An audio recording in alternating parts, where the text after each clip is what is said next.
Il est 8h16, c'est l'heure de l'interview politique d'Europe 1 et ce matin, Antoine Janton, vous recevez Daniel Fasquelle, député Les Républicains du Pas-de-Calais. Bonjour Daniel Fasquelle. Bonjour. Emmanuel Macron et Édouard Philippe chutent dans les sondages. Gros doute, titre Libération ce matin. Est-ce que vous doutez des capacités du couple exécutif ? Très franchement, oui. D'ailleurs, je ne sais pas si on peut vraiment parler de couple. En tous les cas, dans le couple, il y en a un qui a pris toute la place. C'est Emmanuel Macron, puisqu'on sait par exemple que les conseillers sont les mêmes pour Matignon et pour l'Élysée. Ça veut dire concrètement, et on le sait, que les ministres prennent leurs ordres à l'Élysée et que le Premier ministre, en réalité, n'a quasiment aucune marge de manœuvre.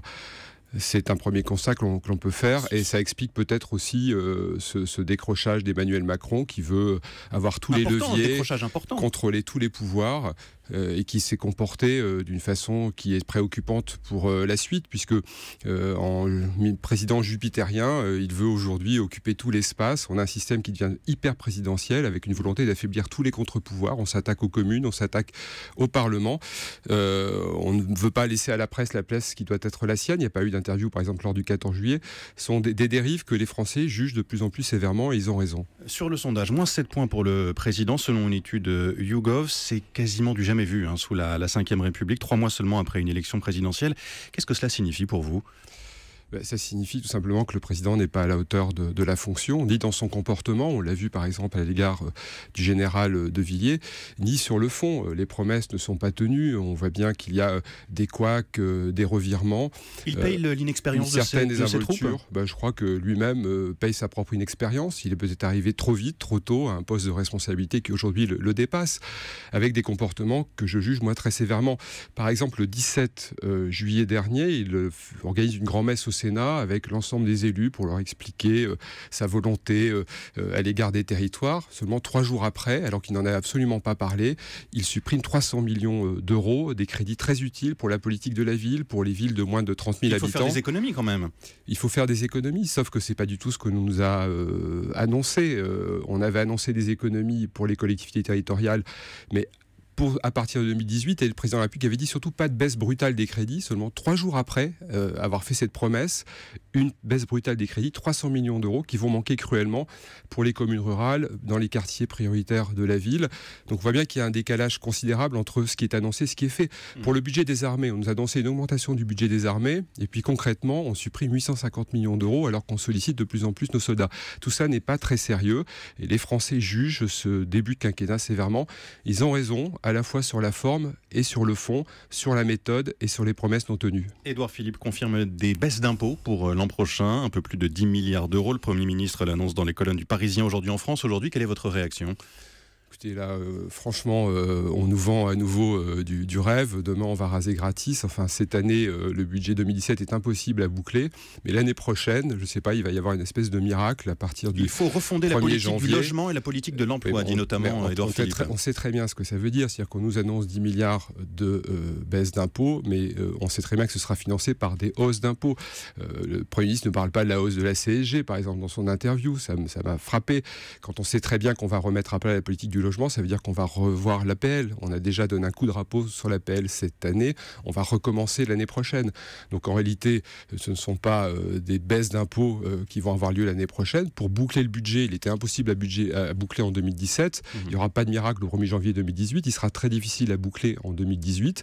Et pour financer ces soi-disant baisses d'impôts, peut-être qu'ils profiteront à certains, eh bien, il faudra bien évidemment augmenter les impôts ou réduire les soutiens apportés aux Français. Et ce qui me préoccupe, ce sont les plus faibles qui vont être touchés. La CSG, l'APL, l'augmentation du gasoil, tout ça, ce sont des mesures qui vont toucher les Français les plus fragiles, les plus faibles. Et en cela, Emmanuel Macron ne tient pas non plus les promesses qu'il a pu faire. Et ce sera l'objet des discussions qui seront menées à la rentrée autour de la préparation de ce budget 2018. Autre interview ce matin, celle de Muriel Pénicaud, la ministre du Travail, qui qualifie la future loi travail de loi de droite et de loi de gauche. Entretien accordé au Dauphiné Libéré. Est-ce que cette loi travail est une loi de droite, selon vous ? En ce qui concerne Mme Pénicaud, moi, j'ai toujours pas compris pourquoi elle est encore au gouvernement, puisqu'on a demandé à Marielle de Sarnez, à François Bayrou, à Richard Ferrand de quitter le gouvernement. Elle, alors qu'elle est sous le coup des mêmes accusations ou elle-même d'affaires quand même relativement graves, elle est toujours au gouvernement. Mais sur la loi travail. Sur la loi, moi je l'ai votée. D'ailleurs, moi je suis dans une opposition constructive, comme je l'ai annoncé dans le cadre de ma campagne. Le problème, c'est qu'en face, on n'a pas de majorité constructive. Ça va toujours aller dans le même sens. Nous allons vers eux, nous cherchons des point d'accord et de consensus avec la majorité En Marche, mais la majorité En Marche refuse de nous écouter. C'est quasiment impossible de faire adopter un amendement à l'Assemblée nationale. Là aussi, la promesse n'est pas tenue. On devait tourner le dos à la vieille politique, on devait être bienveillant, on devait s'écouter, construire ensemble les lois. C'est complètement faux. La majorité En Marche à l'Assemblée, majorité écrasante, impose son point de vue sans écouter l'opposition. Donc là aussi, je pense que les Français vont porter de plus en plus un regard sévère parce que là aussi, quant à la méthode, la promesse n'est pas tenue. Les députés devaient être en vacances hier. Ils devront revenir mercredi prochain pour une dernière séance. Est-ce que vous y assisterez ? Bien évidemment. Alors moi, d'ailleurs, je ne comprends pas M. Mélenchon. Il est fatigué, mais vous savez, quand on est élu, on est... Il n'est pas le seul à protester. Oui, enfin... moi, à droite comme à gauche, le fait de revenir, ça ne me dérange pas. Je suis l'élu du Touquet-Paris-Plage, de la Côte d'Opale, d'un territoire touristique. J'ai l'habitude d'être sur le pont tout l'été. Ça ne me dérange pas. Ce qui m'ennuie, c'est d'avoir à revenir parce que justement, la majorité n'a pas voulu trouver un terrain d'entente avec nous cette semaine. On pouvait très bien, sur la question de la réserve parlementaire, c'est-à-dire cette enveloppe qui permet aux députés d'aider concrètement des petites associations, des petites communes rurales. Elle va disparaître et vous avez voté contre, les Républicains. Mais bien sûr, moi j'ai voté pour la suppression de l'IRFM et d'un certain nombre d'avantages qui étaient accordés aux députés parce que je pense que c'est nécessaire pour établir la confiance avec les Français. De représentation et de frais de mandat. Voilà. Il y avait des débats à ce sujet, les Français avaient des doutes quant à la façon dont utiliser cette enveloppe. J'ai voté pour la suppression de cette enveloppe parce que je ne veux pas que les Français pensent que l'on a des privilèges injustifiés. Mais par contre, s'agissant de la réserve parlementaire, c'était un outil extrêmement utile. On aurait pu trouver un terrain d'entente cette semaine et on n'aurait pas eu à revenir la semaine prochaine. Donc revenir la semaine prochaine, ça ne me dérange pas, sauf qu'on va nous faire revenir pour une mauvaise raison, parce que la majorité En Marche a refusé le dialogue avec l'opposition, parce qu'elle va à tout prix imposer son point de vue. Donc la semaine prochaine, on va revenir pour regarder En Marche imposer son point de vue sans aucun dialogue. Cela dit, et rapidement, est-ce que vous trouvez ça sérieux quand même de protester, de râler, alors qu'il y a beaucoup de Français qui travaillent tout l'été ? Mais moi, je vous ai dit, ça ne me dérange absolument pas. Non, mais je parle de ces députés qui... moi, j'ai été choqué par notamment les propos de M. Mélenchon. Il est fatigué alors qu'on siège depuis un mois et demi. Quand on est élu, quand on est candidat à la députation, on sait qu'ensuite, voilà, on sera et on devra être disponible. Quand on est élu, on est taillable et corvéable à merci. On est sur le pont 7 jours sur 7, toute l'année. En tous les cas, c'est mon cas. Et moi, en ce qui me concerne, je peux vous assurer que je ne suis absolument pas fatigué, mais en pleine forme, bien au contraire. Daniel Fasquelle, vous vous êtes lancé dans un Tour de France également cet été. On voit que vous êtes en forme à la rencontre des militants Les Républicains. Que vous disent-ils ? Ils me disent qu'il ne faut surtout pas recommencer les erreurs d'il y a 5 ans, c'est-à-dire parier sur l'échec de M. Macron, comme on a parié sur l'échec de François Hollande il y a 5 ans. On était convaincus que le balancier allait revenir, qu'on reviendrait au pouvoir. Puis c'est passé ce qui s'est passé. On a été sévèrement battus lors des élections présidentielles et législatives. Et il y a 5 ans, on n'a pas fait justement ce travail de fond sur le fonctionnement du parti, sur les valeurs de la droite, sur notre relation aussi à des Français qui ne nous regardent plus. Pourtant, François Fillon, lui, a parcouru la France aussi avant de présenter son projet présidentiel. C'est ce qui lui a permis de le construire, ce projet. Oui, tout à fait, mais le parti ne l'a pas fait.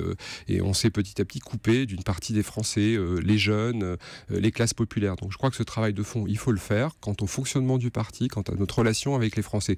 Et puis par ailleurs, on a des élections importantes en décembre prochain, et je crois qu'il y a 2 autres erreurs qu'il ne faut pas commettre. Vouloir choisir une ligne plutôt qu'une autre en décembre prochain. Je crois qu'au sein des Républicains, il y a toujours plusieurs lignes qui ont coexisté, des sensibilités qui doivent pouvoir continuer à cohabiter. Puis confondre cette élection de décembre avec l'élection de 2022. On ne choisit pas notre candidat pour la présidentielle.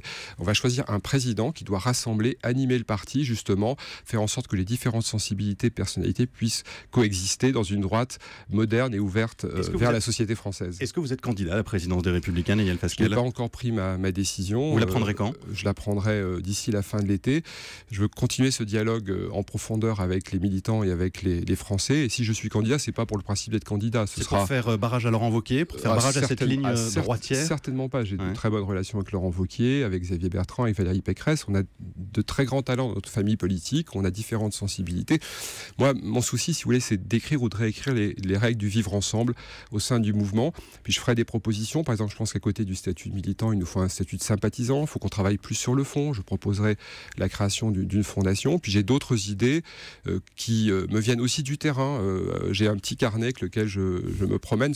Les réunions ne devaient durer qu'1 heure. Elles durent 2 heures, parfois même 3 heures. Cette semaine, j'ai fait une réunion en banlieue parisienne qui a duré 3 heures.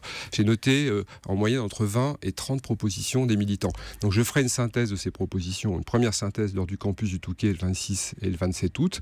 Et si je suis candidat, ce sera avec une équipe et sur la base d'un projet que j'aurai écrit et défini avec les militants. Ce que disent disent aussi les militants que vous rencontrez, c'est qu'ils ont peur de ne pas être entendus. Ils ont déjà eu face à eux des responsables du parti Les Républicains ou avant même de l'UMP, et souvent ils ont été déçus parce qu'ils n'ont pas été entendus au final. Mais ils ont raison, moi aussi j'étais dans le passé déçu, c'est pour ça que j'ai décidé d'entreprendre cette démarche. Je ne fais pas semblant, moi je ne fais pas des grands-messes.